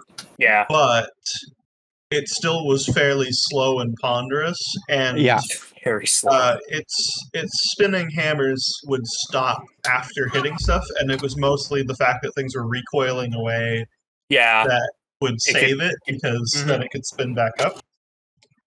But when you have melees built into the format, when you have house robots, God forbid, that it is very shuffles across fair. the floor flipper. oh god, Sal shuffles across the floor flipper and just I was gonna say, can you imagine Sal being flung up into the air and landing I mean, and in Series 7, we have the very rare chance of Sal going up against Zorro, and I think that's hilarious. That is very funny. So I think it would still be pretty dominant, but I think it would be slightly worse off, in particular in Series 7, because then you have Storm 2, who is Storm 2, maybe Tornado could probably push Tornado, I mean, it'd probably just be Biohazard and Sonorachi in the grand final. Biohazard would actually win. Maybe. Yeah, probably would. I think the other thing to remember. The other thing to remember as well is the Robot Wars arena was a lot smaller than the Battle Box. Wait, it was? I thought it was bigger. I've always thought that because the BattleBots arena, I know the dimension. It's 40 by 40. I thought the Robot Wars arena was bigger. In the classic era, just going by ISI, I always thought the Robot Wars arena was small. But even if it wasn't, particularly with the later series, they didn't start like at the actual complete opposite sides of the arena. They started like more central. Or sometimes when you look at some of those fights, the starting positions were a bit random. So the point I'm making in any rate is with both Sao and Nightmare, any spinner, they will have a long time to spin. 8 feet longer. It is 48 by 48 feet. So it is 8 feet longer than the BattleBots arena. Are we going by the reboot or the classic? This is Series 7. Yeah, I was gonna say we're talking classic era, so I figured classic arena. It says right here in the wiki, it's 48 feet. So it's 48. It's 8 feet longer than the BattleBox. That's crazy to me because I at least the old BattleBox. The new one's 48 by 48 as well. Yeah, I know the dimension of the old one by heart. It's 40. It's 40 by 40. That's amazing. See, we're learning new stuff about this fucking sport every fucking day. Are you glad you brought me on? Oh, good God. Yeah. Oh, clone. What would we do without you? I don't know. I think the discussion of how they do in Robot Wars gets really interesting when we talk about Nightmare, though. Yes. Oh God, I could go on for hours about this robot. Oh, Nightmare. The thing, like Nightmare would absolutely be, but Nightmare would be talked about in the same way that Hypnodisc is talked about in the UK. I think it'd be talked about more because absolutely. Like Nightmare is talked about in BattleBots as the scariest spinner of the classic area. Hypnodisc is the Nightmare of the UK. The first robot to ever breach the arena. Yeah. I'm going to say that was what I was going to bring up next was how many audience members are injured or killed because Nightmare came to the UK. He's been immobilized! Yeah, in Series 3, the show would be cancelled immediately and there would be... God. Well, no, because it was by 1999. It was still crappy Nightmare when it was like really tippy. Oh God! It didn't get good till 2000. Series 3, someone pushes Nightmare. Firestorm pushes Nightmare up against the rail and flips it over, and it lands blade first on a cameraman. It would be like the Mortis versus Ming fight, but like 12 times worse. Just someone's losing half their head if Nightmare. Yeah, the disc will go through the roof and come out of fucking what's the name of the studios they were using? Fuck, what was it? It's not St. Albans. That was Series 4. It's in London. Elstree Studios, that was it. Yeah, that's it. The poor cameraman literally looking up as Nightmare comes crashing over the wall towards some film studio is going to look over and some weird looking disc thing will be suspended in the air like the pig in Pink Floyd's Animals. Oh, and it's just going to be like, what the fuck? That's what's going to happen. It's like a Mortal Kombat fatality with like those buzzsaw hat. It's just in someone's head. Yeah, the Jeremy Clarkson incident will just be a horrible foreshadowing. Oh, good God. Fucking hell. It wouldn't even be. Oh my god. But if you want to be more objective, there are weaknesses to Nightmare, but just the amount of damage. The late 2002, 2003 full power Nightmare, as I always call it, where it's spinning at 300 miles per hour in less than 8 seconds or less, where it's really stable. The recoil's been fixed. Just everything with that robot's been fixed. That thing is not. It's gonna get top 4. It's just so. It's gonna get top 4, but the way that most robots are built in Robot Wars in the early 2000s, like that's gonna breach the arena. There's a whole just a box on wheels just in someone's lap. There's going to be a breach in every fucking fight for 5 series. Hey guys, be did insane. someone lose this? Just holding up half of Chaos 2. Yeah, no, the flipper will be embedded in the fucking roof, and I hate that I have to say that because it's obviously only watching Sir Kilowat's head get decapitated. That being said, I'm picturing a 1-2 punch where it hits Chaos 2 slightly off center, just on the body, and as it lifts, it pivots into the flipping arm and rips it off. I can see it so vividly too. Holy shit! So could I. But the thing is, classic. Oh, dearie me, Chaos 2 has been decapitated. My mum. My mum's in the audience. Oh god. The thing is about Nightmare though, for me, one good flip, is enough. It's enough to end its reign. With the blind spots in the Series 7 arena, there are blind spots in those booths. I could see someone getting a little screwed up. James Ventowski, he's one of the best drivers of all. For what he does with Nightmare, he's really good. But I could see him getting a little distracted and put Nightmare near the floor flipper or put him in a wrong spot. But I don't see it happening with Series 3 and 4 Chaos 2. No. I'm talking Series 6 or 7. Yeah, no, I'm talking specifically with Chaos 2 here. Okay, because so of the double the extra power in the flipper in Series 5 onwards. I kind of see it happening, but it has to be so. But the likelihood of it happening is so slim. Yeah, and it has to be a perfect storm of events happening for it to beat Nightmare without getting absolutely obliterated itself. Yeah, I don't see it. It's a wildly different. It's a wildly different fight between Series 3 and 4 because between Series 3 and 4 with BattleBots 1.0 and right after 1.0, Nightmare got really upgraded. Series 3 Nightmare is that little that tippy thing. It's really weird and blocky. You know what the old 1999 Nightmare looks like. Compared to fun at 80 miles an hour most of the time. Yeah, it could get to 200 allegedly, but I don't think it ever did. It just never got a chance to do it. No, it probably took a minute, but it didn't spin very fast. It could spin fast, but it took forever to get that far. It was really tippy, really teetery. That version of Nightmare, I think, is more. It'd still be insane. It'd still be like a hypno disc, and you just see it ripping shit apart because hypno disc spun at 95, 100 miles an hour. Nightmare would do just as fine. But Series 4, that's two completely different robots at that point. Yeah, the guy controlling the camera, the aerial camera, is going to get hit with something. Simple. I like to think that regardless of draws, the way that Nightmare is eventually eliminated is it drives over the floor flipper. The flipper comes up and the blade embeds itself in the flipper and it can't get away. Yeah, I can see that. Count it out. Yeah, I can see that. And go ahead. Go ahead. Sorry, no. And then the house robots, one will come in and unstick it. Oh my god. Yeah. No, imagine Killalot trying to pick up Nightmare. Grabbing Nightmare's ass. Yeah, imagine Killalot pick up Nightmare. I don't think. Well, Killalot could pick up 220 pounds, but it'd look really awkward. I think it would pick up and then Killalot would tip forward like it did in Series 2. It's like a robot hand job at trying to pull Nightmare out of the arena. Just grab the shaft. He uses the drill to embed him.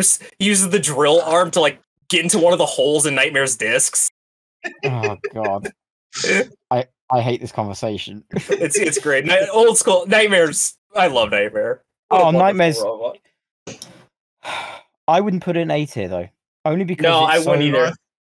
It's I think so. B or C.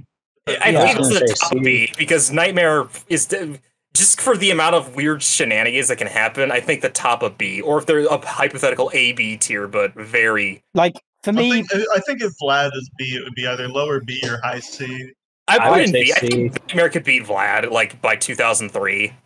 Well, Elsie it's says more C. so because we're talking about how well it would do in Robot Wars, and I think, but I think Nightmare specifically is vulnerable to enough shenanigans That's that true. would That's hold very it back. true. Yeah. Like I'd if still keep it in B, if just the tips over and incarnate. embeds itself in the arena or whatever. I'd still keep it in B, just in terms of pure fighting like other robots. I think it goes B. I'm going to bring it to democratic vote. Sure. So I will go one by one, and you will tell me which tier you think Nightmare should be in.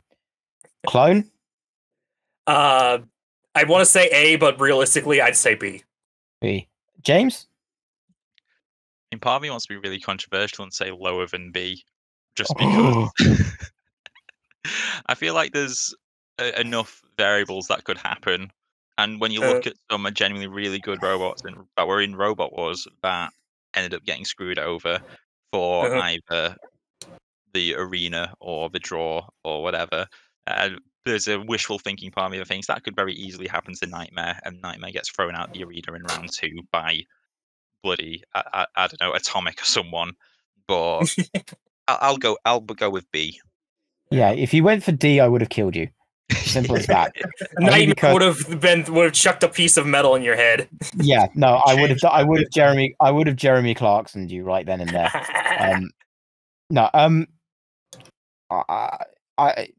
Yeah, okay. Dottie? C. It would definitely clap a lot of the shitters, but I feel like it's not stable enough to really do a deep run. Like maybe it might make like the semifinals or something, but like it's not. Yeah, absolutely. There's no way it's winning it. Like yeah. I feel like it's probably like a heat finalist sort of area. I would say it's at, and it loses to like one of the flippers or something. That's fucked up. That's I love Nightmare, but I'm realistic, That's fair. Yeah, Wow. I think if it draws an Atomic or a bigger brother or someone who can actually like survive a hit. Yeah, and they just charge sister into it. The odds of it getting flipped are fairly high. Sasa? Yeah, I think C is about where I'd have it. High C, but C. So that leaves you, Chris. Is it B or C? I see it's delicious. I'm gonna have to say B. I just don't see it doing a heat final. I see it becoming, top 8 at least every series. Very much so. I completely agree. I don't see it any other way. I can see semifinals, but I think there's too many things that can go wrong specifically for Nightmare, specifically in the Robot Wars arena. That's I wouldn't bank on it being like consistently high placing. I think it would be kind of like scary Behemoth, where it obviously can do very well, but every single time there's just something that fucks it and you go, oh, bad luck, mate.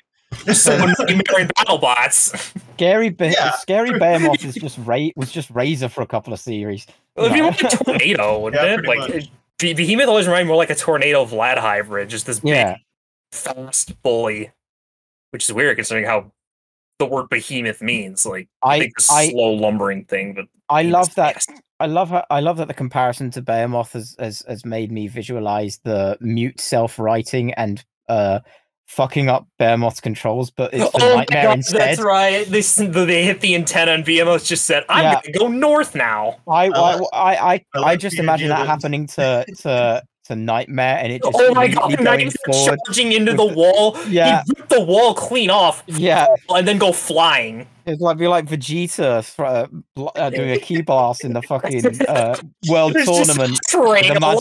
Imagine Vegeta fucking blowing up a side of the crowd.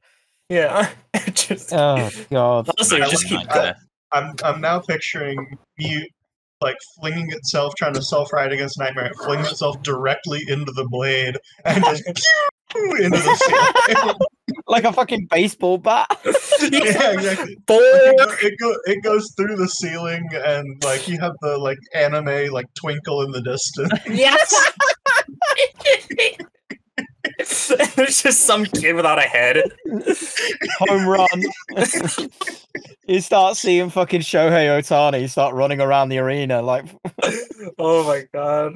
Bless Nightmare. What a wonderful robot. Such a fucking shithouse of a robot. Oh my Oh, god. I love that. Yeah. Okay. By my vote, we're putting it in B tier. 'Cause Yes. utter shithousery. Speaking of it's utter nightmare. shithousery, we unfortunately have to talk about Voltronic. All right, hot take. I don't hate Voltronic. I know a lot of people do. I've never hated Voltronic. Yeah, I get why people hate Voltronic. I totally do. It's Voltronic. It's a gray, colorless, lifeless box. It's just a flat triangle that just pushes you around. And Stephen Felk has like NyQuil in his bloodstream. The only time he ever did anything funny was all the random gibberish he was just blabbering when he fought Bacchus. Just that was like he's consistently the worst commentator in Robo games every year. He just talks nonsense. Calling bullying Chalamp like 3 times. Yeah, I think it's part of the charm, honestly. Like, his commentary is nonsense, but it's funny nonsense. Yeah. It's just he's delivers with such a straight face too. Like me and my brother will always mock him. He's like, "Is Gruff stuck? I think Gruff is stuck. I think it's stuck." That's a really good impression. When he went on the 20-minute like tangent about the Blackbird in 2023. Or when he was just rambling, he just kept rambling about how he built Voltronic. All the engineering was just engineering. I was just sitting there like, yeah, cool, dude. It's a cool story, bro. But imagine, if you want to, go ahead. Imagine Stephen Felk and Trey Roski in the same room. Oh, jeez. Like it's like watching watching two AIs talk to each other. Sorry, Trey. It'd be more interesting because then you at least get some nonsense words. We love you, Trey. Yeah. Thanks for bringing us the sport, Trey. Yeah, and Greg. We love you, Greg. Greg's the best, and so is Trey. Yeah. Oh my god. Talking seriously, even as a certified Voltronic hater, I unfortunately think it could do really well in Robot Wars. Oh, for sure. Like proper like Firestorm levels, I think. Finals and semi-finals.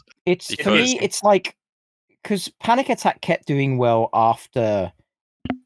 consistently well after its Series 2 win. Mm-hmm. Voltronic is just going to be that, but on crack, in my opinion. Yeah, it would be even better than. I think Firestorm would be its Achilles heel because Firestorm is a lot faster than Voltronic. I do like Voltronic. I'm just gonna say I think it's kind of interesting, but Voltronic is like in a sort of way like a perfect blend between a tornado and a Panic Attack, in the sense that like it's faster than Panic Attack. First of all, it's not very fast. Yeah, no, Panic Attack is lumbering. Voltronic's not that fast either. No, but like compared to it's like comparing the Flash against a sloth. You know, you can't compare the two.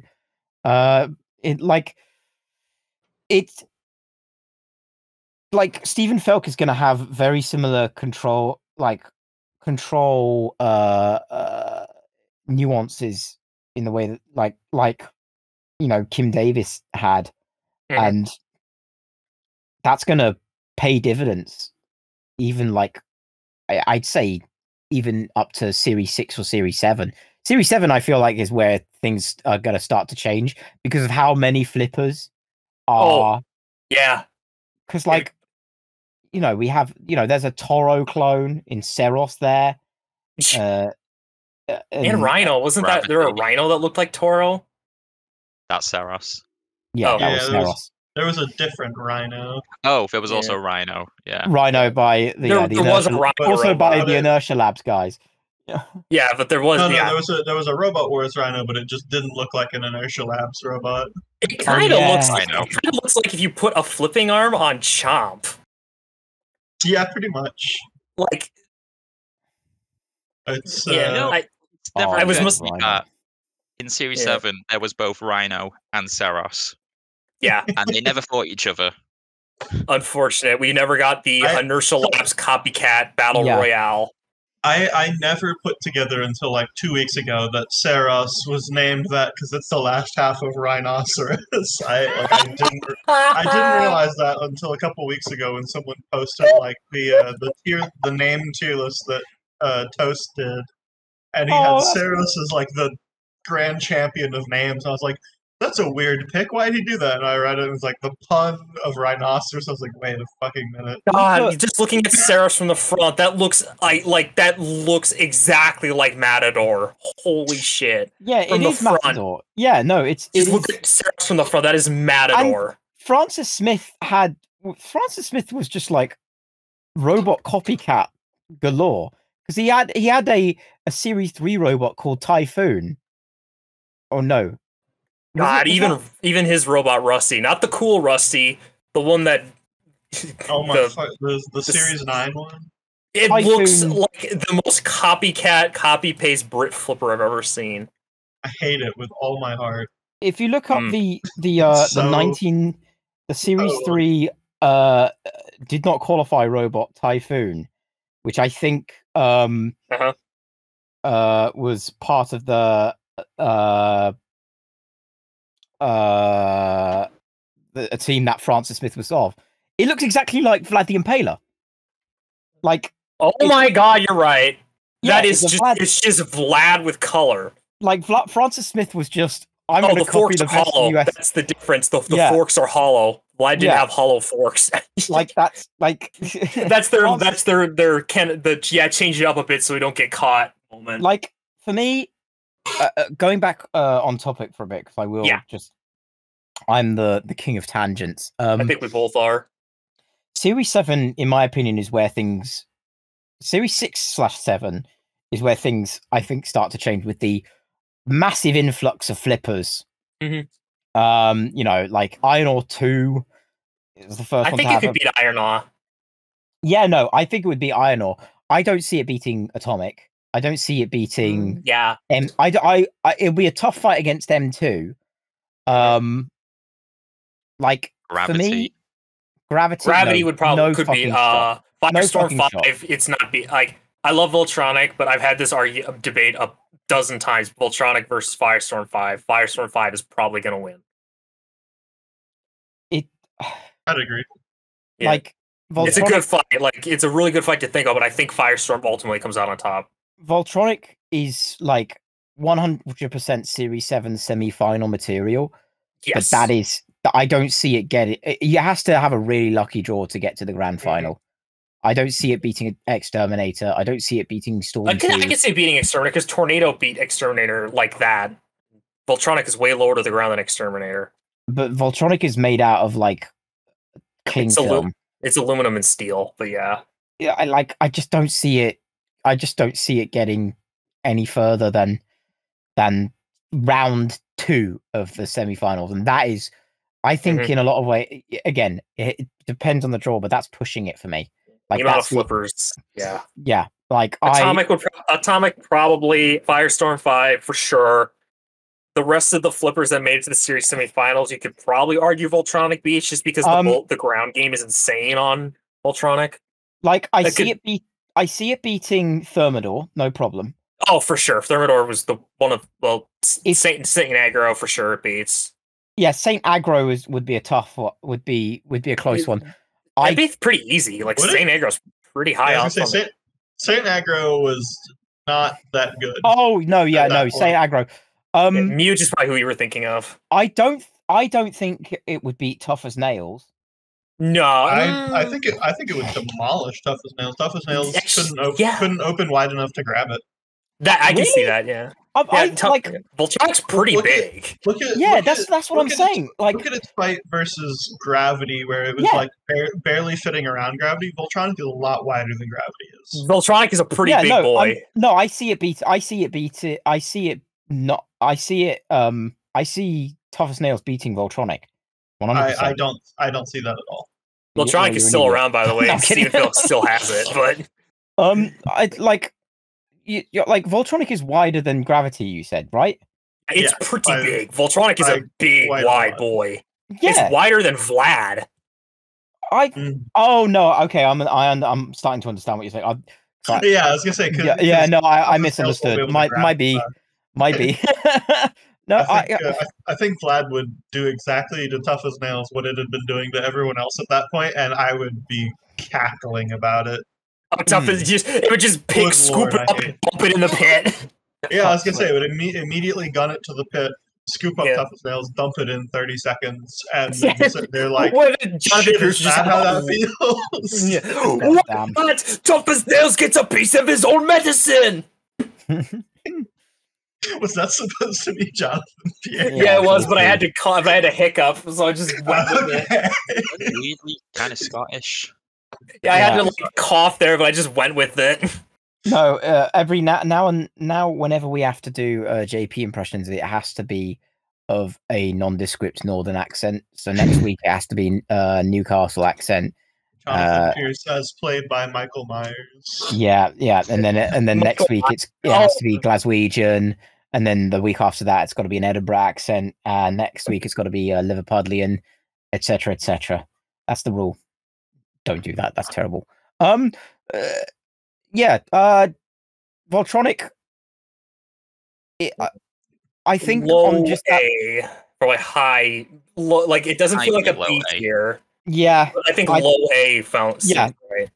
If we're going by all the A tier robots, it's third compared to Sao and the Biohazard. The Biohazard just, But it's still A insane. tier. I see, like Voltronic. God forbid its existence in Robot Wars never happened. It won't, because actually it might, because Voltronic is still around. Like Steven Felk still has it. So maybe if we get a Series 11, Steven Felk just decides to enter it. No, it would get fucked. Actually, up no, it would just immediately, get and everyone... shit kicked if it was. Yeah, no, it would get its Proving shit ground. rocked. It would get its shit rocked, and everyone would be delighted. Yeah, take that, Voltronic. You finally get destroyed. Yeah, Steven Felk. So you would just have the most stone blunt face, like, oh yeah, I lost. Oh well. Yeah. My robot got beat up. It reminds me of this time. Remind me of this time. Like Richard Nixon there. Oh, I built Voltronic. Robot checkers. I lost the Biohazard. I'm going to tape over the master tapes to make sure no one hears that Voltronic loss. Oh, yeah. Agnew. Fuck's sake. Oh my god. This is the worst podcast of all time. You're welcome. Yeah. No. Precious. I've enjoyed every moment of this so far. This has been a blast. This is the best podcast I've ever done. Stupid as hell. The only podcast I've ever done.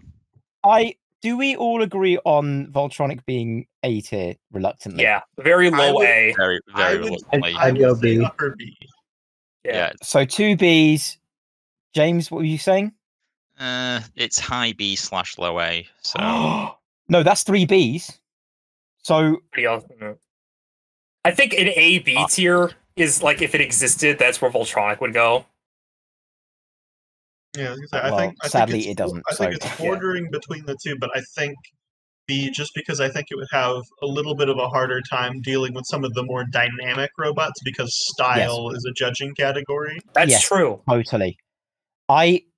So if we put it in B tier, would it be that? Would you rank it higher specifically than Vlad? Nightmare? Yes. Yeah, I would put it way higher than Nightmare and Vlad. I forgot Nightmare's in C. Yeah, Nightmare's also in B. Yeah, but I would put it way above Vlad and Nightmare. It would be so. If we were to rank the 3 in order, it would be Biohazard, Son of Waiachi, Voltronic, Vlad the Impaler, Nightmare. Yeah, I can accept that. I think Nightmare goes above Vlad, but I definitely accept where everyone's coming from on that list. So that's just the BattleBot side of things. You want to save it for next time, or do you want to keep going? Oh God, I think we can save it for next time because I think we're nearing 2 hours on this episode. Yes, we are. Yeah. An hour and 50. According to my clock, we've been here for an hour and 58 minutes. Good God. That's a fucking podcast and a half. And you know what? Considering what we've done with this time, I'm really fucking happy with how this has gone. True. This was a lot of fun. Like, I can just ring me up, say, hey, come back again next time. Oh, You stole the fuck show, or Let's whatever. go. Tell me I was a piece of shit. I'll Yeah. come back again and be a bigger piece of So, shit. Yeah, that's the tier list, and I guess this is the end of the first episode of ChattleBots. So if you were listening to the end, thank you for watching. If you liked the podcast, subscribe to CJC. If you didn't like the podcast, subscribe to CJC. If you are indifferent about the podcast, subscribe to CJC. I'd like to thank my amazing guests, Clone, James, Dottie, Zassa, for being very accommodating and having opinions on these very specific things. I'd like to thank all of you for being such amazing guests. Seriously, this has been amazing. Yeah, this was a blast. Yeah, until next time. Yeah, keep calm and ChattleBots. I don't know what the fuck to say. What the fuck am I doing? We'll workshop it. Yeah, we'll workshop it. We'll have some absolute zinger by episode 5. I'm disappointed that you didn't have a Craig Charles outro I poem was ready for expecting this. one. I did think about that for about 1 second. I guess it's hard to rhyme with ChattleBots. Yeah. You'd have to rhyme with bots, but that don't eat too much food or you'll get FattleBot on ChattleBots. Good God, Clone. Don't save that one day for job. Thanksgiving. Yeah. We'll only be relevant to 3 of us. All right. Metabolism go burr. Yeah. Hey, thank you for listening. I guess I'll see you next time. We'll have an absolute zinger by episode 5, I swear. And yeah, keep it easy breezy. Ciao, ciao.